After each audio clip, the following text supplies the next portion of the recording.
1989년의 11월, 34년 전 11월 9일 독일의 베를린을 동서로 가르고 있었던, 분리시키고 있었던 베를린 장벽이 무너졌습니다.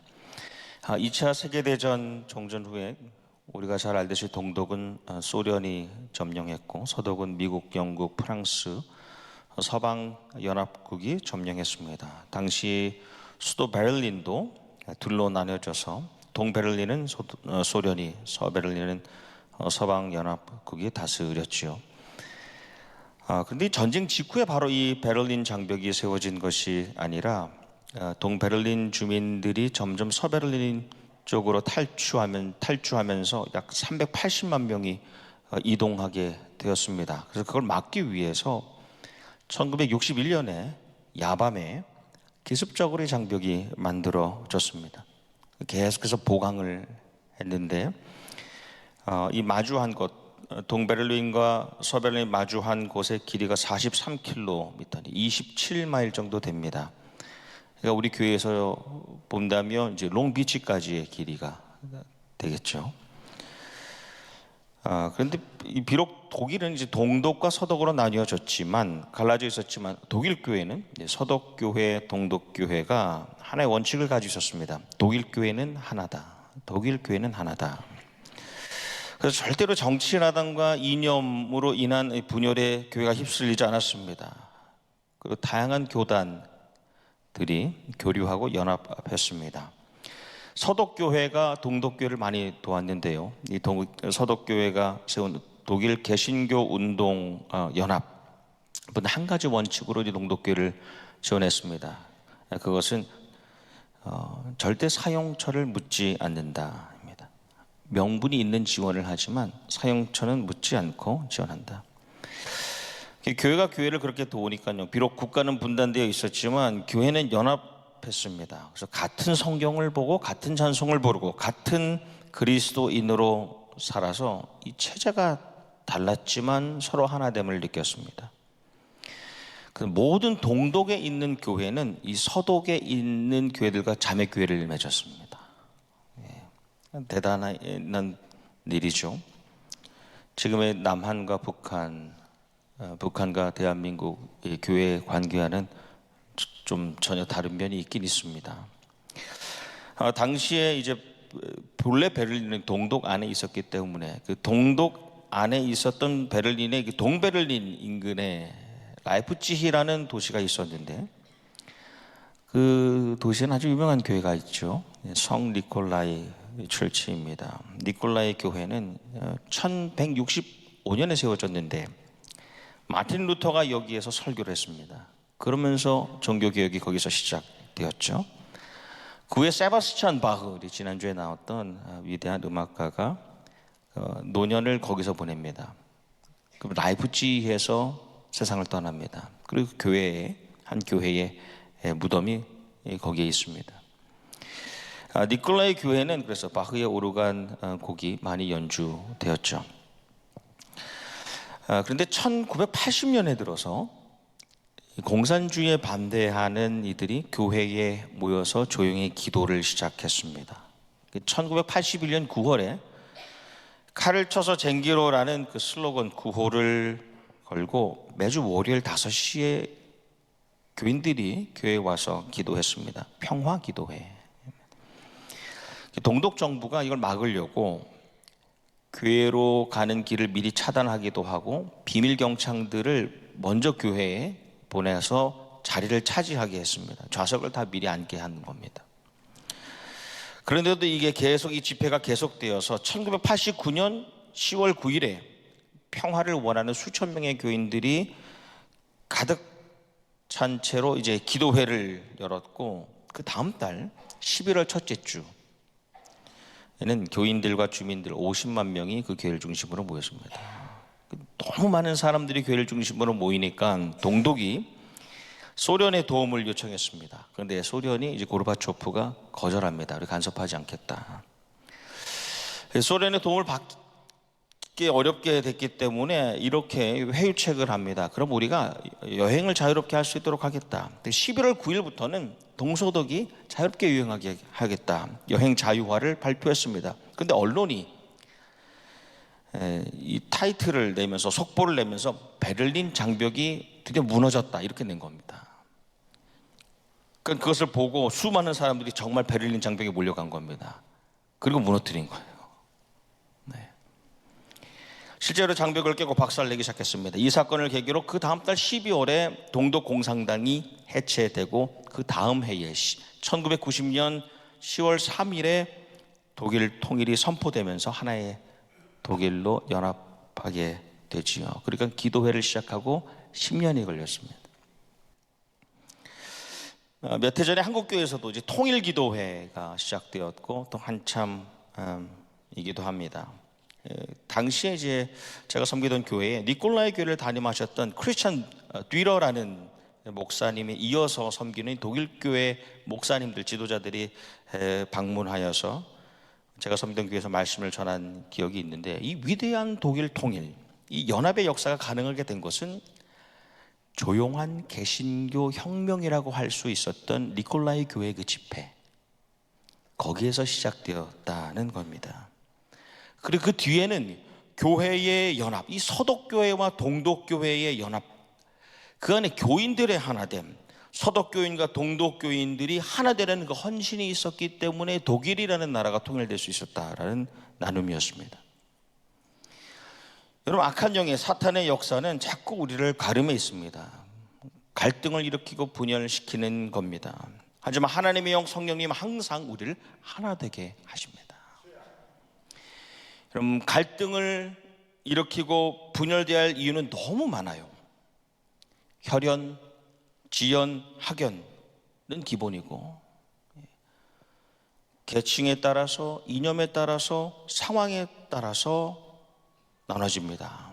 그런데 여기는 세상에서는 이런 일들이 있는데, 교회는 거기에 더해서 직분에 따라서 갈라지고, 친분에 따라 나눠지고, 연수에 따라서 또한 분리됩니다. 근데 우리가 하나됨의 이유, 우리가 하나 되어야 할 이유는 하나입니다. 단 하나. 우리가 하나 되어야 할 이유는 그것이 성령님이 하시는 일이기 때문에 그렇습니다. 연합은 성령의 역사입니다. 성령이 임하신 곳, 성령이 일하시는 곳에는 항상 일치가 있습니다. 한 영 안에서의 연합함, 하나됨의 일이 일어나게 되는 것이지요. 이스라엘 왕국이 갈라지지 않습니까? 남유다와 북이스라엘로 나뉜 후에 백성들이 하나님께 드리는 예배보다, 제사보다도 우상들을 좋아하게 되지 않습니까? 예레미야 선지자가 우리가 바벨론에 멸망당하여 끌려갈 것이다 선포합니다. 우리가 이렇게 살면 망하게 된다. 하지만 70년이 지나면 다시 돌아오게 될 것이다 라고 예언하는데, 거짓 선지자들을 따라서 이 백성들은 우리가 망할 리가 없다는 거죠. 우리 성전이 이렇게 버젓이 있는데 절대로 망하지 않는다는 겁니다. 스스로 교만함으로 안도했습니다. 우리 망할 일이 없다. 하지만 하나님의 신앙, 하나님을 향한 신앙, 하나님을 향한 사랑을 상실한 성전, 하나님 신앙을 잃어버린 성전은 건물일 뿐이죠. 그 성전은 건물에 불과했고 결국 바벨론 제국에 의해서 나라가 멸망당하죠. 성전은 파괴당하고 백성들은 포로로 끌려갑니다. 근데 바벨론의 시대가 지나고 페르시아 시대에 하나님께서 고레스 왕을 감동시키시잖아요. 그래서 백성들을 너희 있는 고국으로 돌아가게 하십니다. 귀환이 일어납니다. 그래서 총독 수룹바벨, 제사장 에스라, 지도자 느헤미야가 인솔해서 한 번, 두 번, 세 번, 3차에 걸려서 예루살렘으로 돌아오는데, 이스라엘의 그 예루살렘 땅에 와서 보니까 예전에 성전이 서 있었던 그곳, 하지만 아무것도 남지 않고 터만 남아있는 그곳에 다시 섭니다. 근데 족장들이, 리더들이 그 성전 터를 보고 감동을 받습니다. 그리고 감사하면서 예물을 드립니다. 자원하여 그 터를 보고 예물을 드립니다. 그리고 그 역량대로 건축기금을 드립니다. 여러분, 출애굽 후에도 성막은 그렇게 세워졌습니다. 자원하는 백성들의 예물로 세워졌죠. 다시 그렇게 성전터 위에 기초를 놓는데 여러분 4명의 이름이 나와요. 2명의 아버지와 2명의 아들들입니다. 요사닥과 스알디엘, 이 2사람은 아버지예요. 포로 1세대입니다. 바벨론 포로 1세대. 예수와 수룹바벨은 바벨론 포로 2세대입니다. 그러니까 바벨론 포로의 그 이민 생활 속에서도 1세와 2세가 하나님 신앙을, 하나님을 향한 그 사랑을 잃지 않고 있었다는 겁니다. 그 신앙이 유산이 전수되었다는 것이죠. 여러분, 하나님께서 새로운 제단을 쌓게 하시고 새로운 성전을 세우실 때에 1세뿐이 아니라 2세 그리고 그 다음 세대가 함께 그 성전을 세워가기를 원하신다는 것을 우리에게 보여주시는 겁니다. 하나님의 영의 역사는 제단과 성전을 통해서 세대와 세대를 이어가시는 겁니다. 성전을 통하여 세대와 세대가 갈라지는 것이 아니라, 나눠지는 것이 아니라 성전을 통하여, 그 제단을 통하여 세대와 세대를 이어가시는 겁니다. 그래서 불어 아버지의 이름들과 아들의 이름들을 넣은 겁니다. 성전터에 이제 성전 기초가 다시 놓일 때에 제사장과 레위인들이 나팔을 불어서 찬양합니다. 근데 오래전에 이 솔몬 성전을 봤던, 실제로 봤던, 그리고 그것을 기억하고 있었던 1세 그 늙은이 노인들은 너무너무 감격하면서 대성통곡을 합니다.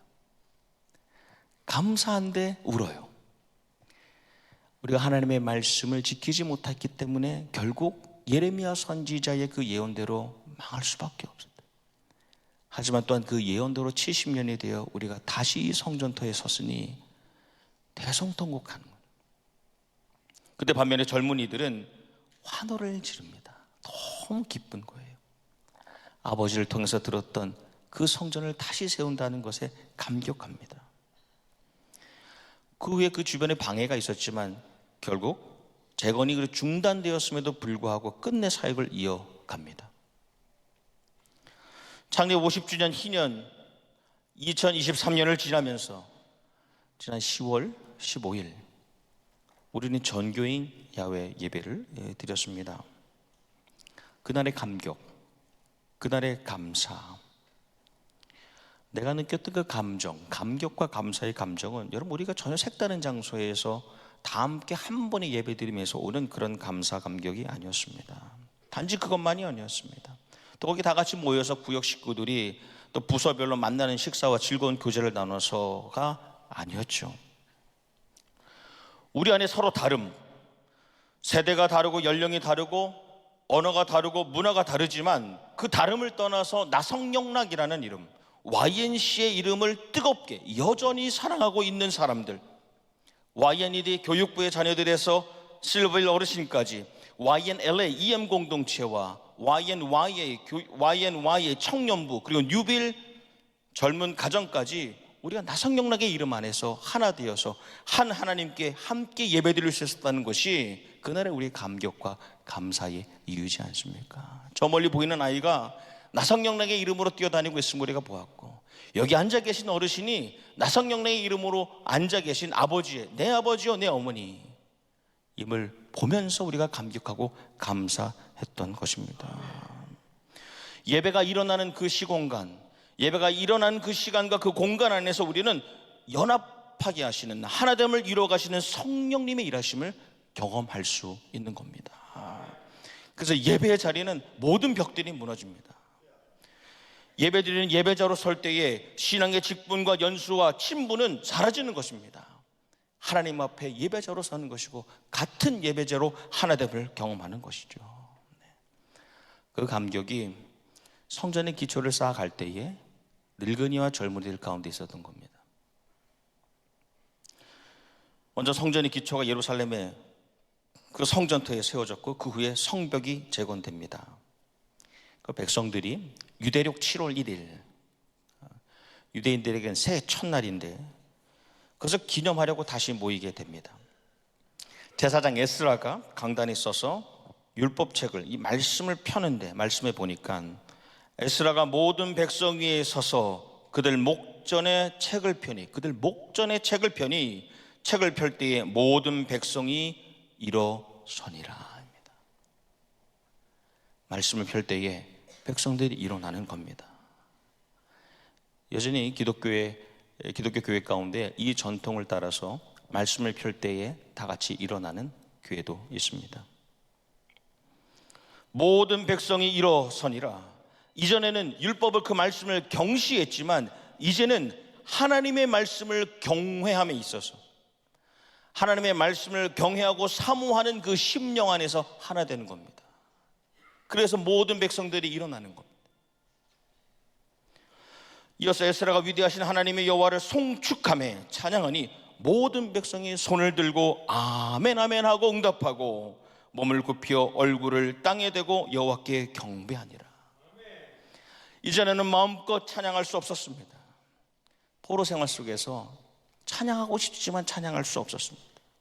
그랬던 이들이 이제는 하나님의 역사를 찬양하는 심령 안에서 하나님을 찬양함에 있어서 하나됨을 경험하는 겁니다. 고난의 시간을 지나서 생각하지도 못했던 포로의 그 어려움의 시간을 다 지나고 나를 메고 있었던 것들을 자유케 하시는 그 메인 것들을 다 풀어주시는 그 하나님을 찬양함에 하나됨을 보이는 것이죠. 그래서 하나님의 사람은, 하나님의 백성은 예배를 통하여 하나님과 하나됨을 경험하고 하나님과 하나된 사람들 안에서 또 하나됨을 경험하게 되는 것이죠. 그래서 예배는 그치지 않고 계속하여 이어져야 되는 것입니다.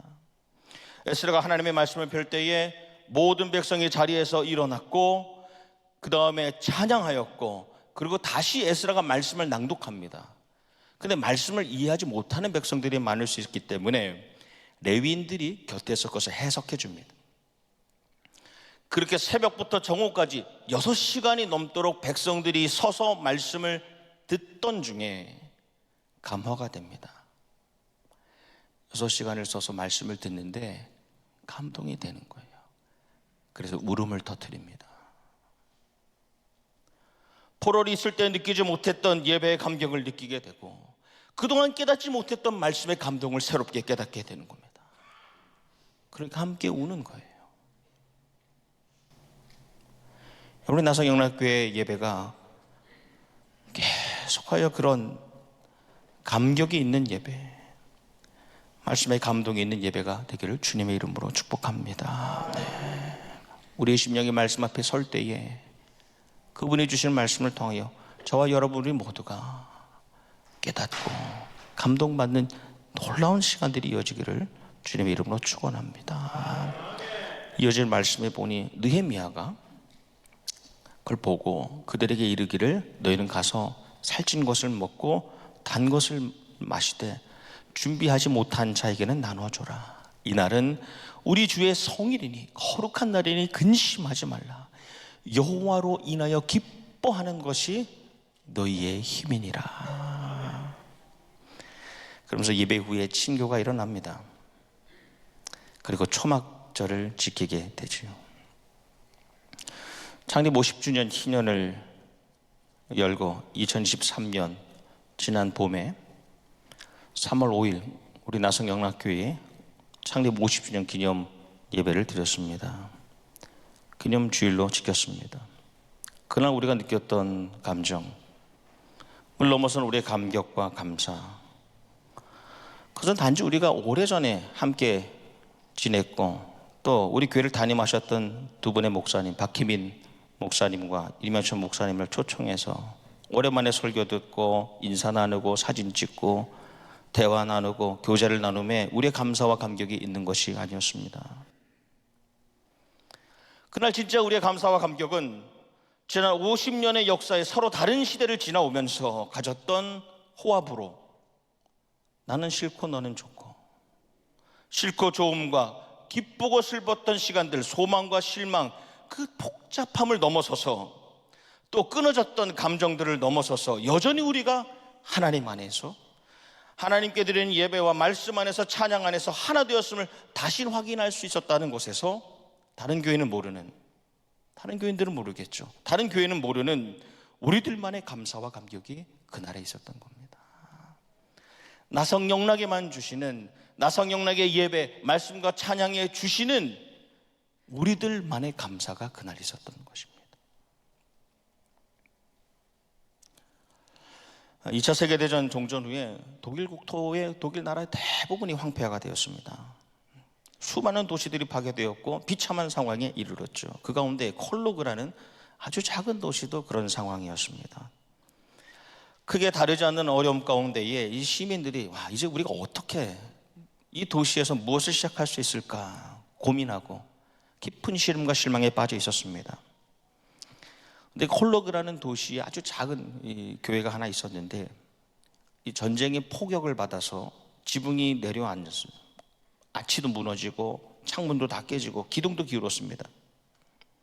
근데 한 사람이 그래도 곧 있으면 우리 교회가 창립 700주년을 맞는데 이 700주년 기념하는 기념식을 하자. 근데 한 사람의 생각이었지만 그 소식이 주변에 알려지게 됐습니다. 그래서 그날의 창립 기념식에 당시로서는 정말 상상하기 어려운 3만 명이 넘는 사람이 교회에 온 거예요. 사람들이 교회에서 예상하지 못했던 사람들을 만나게 되면서 그 교회에서 다시 찬양하기 시작했고 기도하기 시작했고 말씀을 듣기 시작했습니다. 오랫동안 느끼지 못했던 전쟁 속에서 고난 가운데서 느끼지 못했던 하나됨을 경험했습니다. 우리가 다시 교회를 세워야 되겠다. 폐허되었던 도시에 교회를 새롭게 세우기 시작하면서 교회를 세우니까요 학교가 다시 섰습니다. 주변에 주택이 생기기 시작했습니다. 공장도 다시 세워지고 회사가 설립되기 시작합니다. 교인들이 하나 되어서 교회를 바로 세워가니까 교회를 다시 세워가니까 지역 공동체가 살아나고 도시 일대가 활기를 찾고 생명력을 회복하기 시작했습니다.